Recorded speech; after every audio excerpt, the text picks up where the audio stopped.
할렐루야. 오늘은 에스겔 17장 말씀을 통해서 함께 은혜를 나누겠습니다. 에스겔 17장은 하나님께서 비유의 형식으로 이스라엘과 바벨론 그리고 하나님의 구속 계획을 보여주시는 특별한 말씀입니다. 에스겔 17장에는 두 마리의 큰 독수리와 한 그루의 포도나무 이야기가 기록되어져 있습니다. 이것은 이스라엘 왕들과 백성들이 하나님의 뜻을 외면하고 정치적 술수와 불순종으로 하나님을 배신한 현실을 고발하는 메시지입니다. 그러나 이 심판의 메시지 속에서도 하나님은 계속해서 희망과 회복의 약속을 남겨두십니다. 오늘 말씀을 통해 우리는 겸손히 하나님께 순종하는 자에게 임하는 은혜를 배우고 하나님의 주권 앞에 바른 자세를 갖는 귀한 시간이 되어지기를 소망합니다. 하나님은 3절과 5절 말씀을 통해 에스겔에게 한 큰 독수리와 포도나무에 대한 비유를 주십니다. 3절에 나오는 큰 독수리는 바벨론 왕인 느부갓네살을 의미합니다. 또 높은 가지는 유다 왕족 여호야긴 왕과 귀족들을 의미하며 이들은 바벨론 포로로 끌려가게 됩니다. 또 5절에 기록되어져 있는 종자를 옥토에 심은 것은 바벨론이 시드기야를 왕으로 세운 것을 의미하는 것입니다.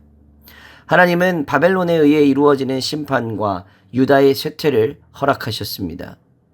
그리고 그 일을 통해 이스라엘이 다시 겸손해지고 회개하기를 원하셨습니다. 또 7절 말씀에는 두 번째 큰 독수리가 등장합니다. 두 번째 독수리는 애굽을 의미하고 있습니다. 포도나무가 뿌리를 그쪽으로 뻗은 것은 시드기야 왕이 바벨론과의 언약을 깨고 애굽과 동맹을 맺으려 한 배신을 의미합니다. 하나님은 이것을 심각한 불순종으로 여기시고 이 나무는 결국 뿌리채 뽑혀 말라버릴 것이라고 경고하십니다. 정치적인 계산과 인간적인 방법으로 하나님을 외면하고 자기 꾀로 살려는 시도는 결국 멸망을 초래한다는 사실을 보여주는 장면입니다.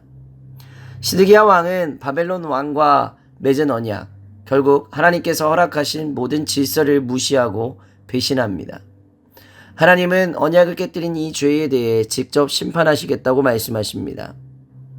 내가 나의 삶을 두고 맹세하노니 그가 내 맹세를 없인 여기고 내 언약을 배반하였은즉 내가 그 죄를 머리에 돌리되.